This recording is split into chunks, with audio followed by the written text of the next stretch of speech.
If there is one thing that we have learned from the election of Donald Trump, it's that we are unstoppable and another world is possible. Another world in which Kanye West is the president, because Donald Trump, the real estate TV, the reality TV real estate mogul, has shown us that anyone can become president. You don't need political experience. I think Trump is the first president who had no political or military experience. He is a reality TV star, real estate mogul. So, he's got international and sales experience, I'd say rather successfully. But, when we see a celebrity of his magnitude become president, why can't Kanye West be president? Now, should Kanye West be president? I'd argue, dear God, no, help us. But my sentiment was rather similar when Donald Trump was running. Dear God, no. And I know a lot of people are going to say, well, but Trump's so great and everything. But listen, when I was told that we had the choice between Hillary Clinton and Donald Trump, my response was, dear God, no, help us. Bernie Sanders excited me.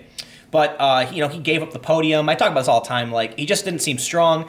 And then I'm sitting there just like, I'm not going to vote for any of these people, right? Well, look, I'm not going to vote for Donald Trump. He's a reality TV guy. Why would I vote for him?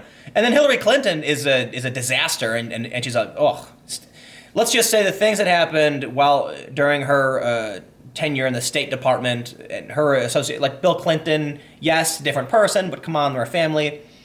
Keep me out of it. Now, look, I have no problem saying that certain things are better, right? Trump, the economy is doing really well, unemployment is down, and credit where it's due. But why should I believe that, I suppose I have to say, Kanye West has announced plans for 2024 presidential run. He says, it will be done. I'm not going to try. He says, one of my main things once I'm president is the medical industry. I'm going to make sure that the medical industry flourishes. What does that mean? Do you think Kanye West should be president? Oh God, help us. I don't even know anymore. I will say this. The only qualification required to be president, I think, is that you were born in the United States and you're 35 years old or older. In which case, Kanye West is qualified to be president, but personally, I kind of do like someone to have more experience dealing with conflict resolution and economics and things of that nature. Kanye West might be a great music producer, but I'm not sure how his skills are going to translate into having this country run effectively. But you know what? I would be willing to make the bet right now that Kanye West, if he does run, this might be bullshit, but if he does run, I bet he'd win. Because he's going to get all of the young people, and most people, look, if there was a chart I saw, it said if didn't vote was a candidate, didn't vote would have won. That basically more people did not vote than all who did. And so if everyone who doesn't vote were to vote for someone like Kanye, he'd probably win. So if there are a lot of people who are lethargic and just don't care about politics, but they're like, I'm going to go vote for Kanye, yeah, he just might win. Let's see what this story is on about, though. Kanye West has said he is serious about a run for the presidency, but that will not happen until 2024.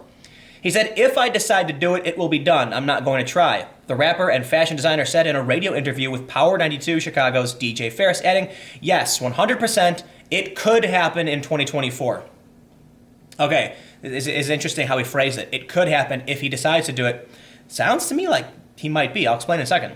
West first announced plans for a White House bid during an appearance at 2015 VMA. He said, I have decided in 2020 to run for president, he declared. One of my main things I'm going to do, I'm going to make the medical industry flourish. He said, there's one thing I learned by hanging around with Jay-Z and being married to my wife is that you can't fuck up the paper. That's the problem with a lot of the radical leaders in the past. He added, I'm not going in when I become president to fuck up the paper, because I'll tell you what, Trump ain't fucking up the paper, those jobs are up, those taxes are being saved. West said he would cast himself as a centrist in any future political bid, saying he had love for both U.S. President Donald Trump and left-wing Senator Bernie Sanders. For someone to say you can't ride with both sides, it's like a modern idea of gangbanging or something. He said, even red or blue, it's still red or blue, it's divisions. We don't need to think in divisions, we need to think in arms, because we're actually one race, one people, one civilization.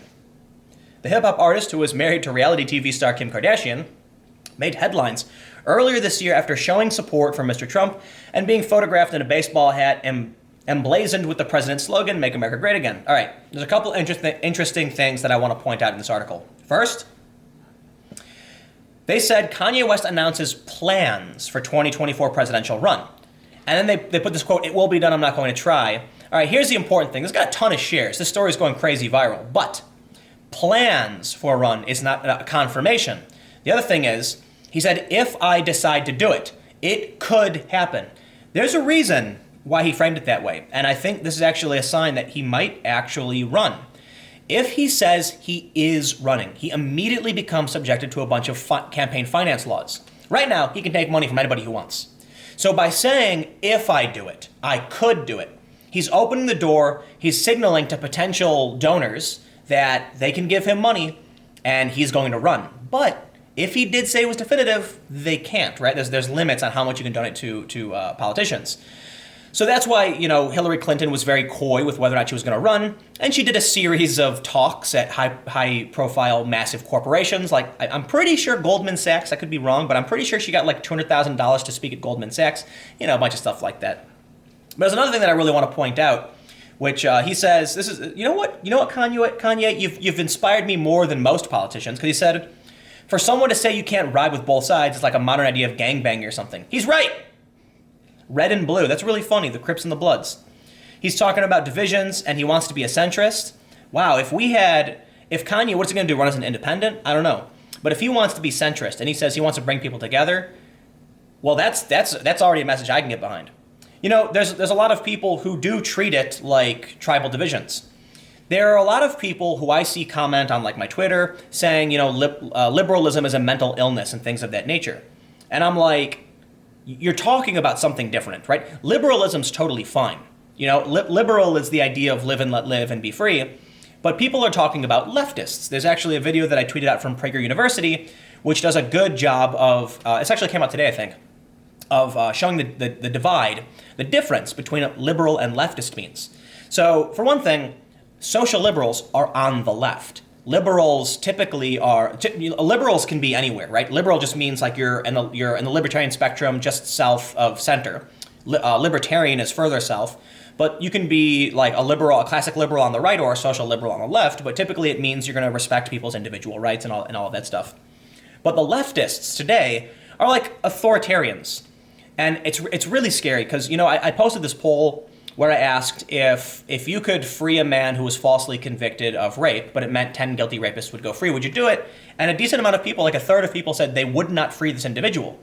And the reason I find that scary is because what people are basically saying is that they're okay with a system that would imprison innocent people in the name of trying to catch guilty people. And someone brought up a really good point on my Facebook. They said, not punishing a guilty person is not a crime. It's a failure. But punishing an innocent person is a crime. That's why we can't allow a system to survive if it would punish the innocent. And I thought that's a really good way of explaining it. And so I asked again on Facebook, what do you think is worse? Not punishing the guilty or punishing the innocent? And it's interesting that people are conflicted on this. It scares me because I feel like we have moved officially to the point where the mainstream politics in this country is okay with authoritarianism. Literally, free speech is not okay. Violence is okay, and people should not be innocent until proven guilty is terrifying. And check out here. We'll pull up this tweet. This is from Gary Kasparov, and he is Renewed Democracy chairman of the Human Rights Foundation (HRF), a world chess champion. And this is actually really terrifying what he said. He tweeted, "Those who stand against Trump will move on to so many different things when he's gone, but those who still support him should never be forgotten or forgiven." What does that mean? What are they going to do with Trump supporters when Trump is out of power? Look, if Trump wins again in 2020, there will be only 4 more years and he'll be gone. What is he proposing? This is what I'm talking about when I say that mainstream politics is okay with authoritarianism. That what we call the left is not actually the left, and it's unfair, and I'm upset by it because my politics fall left of center. Yet when you say the left, and even when I do, I'm referring to statists, authoritarians on the upper left quadrant, the authoritarian left, who are absolutely okay with punishing people simply because they supported Trump. Let me say this. Whether or not you support Trump, I don't care. I don't blame you. Anything Trump does is on Trump and not you. Certainly there are some people who are more responsible than others, and I understand the snowflake doesn't blame itself for the avalanche. But Donald Trump is a person. who is responsible for his own actions. And simply because many people believe in him doesn't mean those people are at fault for anything. If Trump convinced one of these people to commit a crime and they pulled the trigger, they would be responsible. But you can't blame individuals who are standing on the ground saying, waving the little flag saying, okay, go Trump, I believe in you. It's not their fault. You have to blame but this goes back to the argument about innocent until proven guilty and punishing the innocent. What he is saying right here, not to forgive Trump's supporters, is basically just that. Blame other people for the actions of an individual because they support him. And that to me is scary. Look, it's got 8,981 retweets. He said, I'm not talking about functionaries attempting to keep the government working despite Trump, but people of influence who know exactly what he is and enable him for their own gain. And I could say the same to you, Gary. Someone who virtue signals and simply posts things for their own gain, who manipulates the public into chaos and division for the sake of personal profit and gain, right? You can say it about a lot of people. So anyway, I don't know. Will Kanye West run for president? I don't know, but I'd be willing to bet right now that he's probably going to do it. And then when he wins, it's just opening the floodgates and, I mean, I'm pretty sure Donald Trump is in the WWE Hall of Fame. So we're there already. Welcome to Idiocracy. That's our country now. Stick around. I got another video coming up in just a few minutes.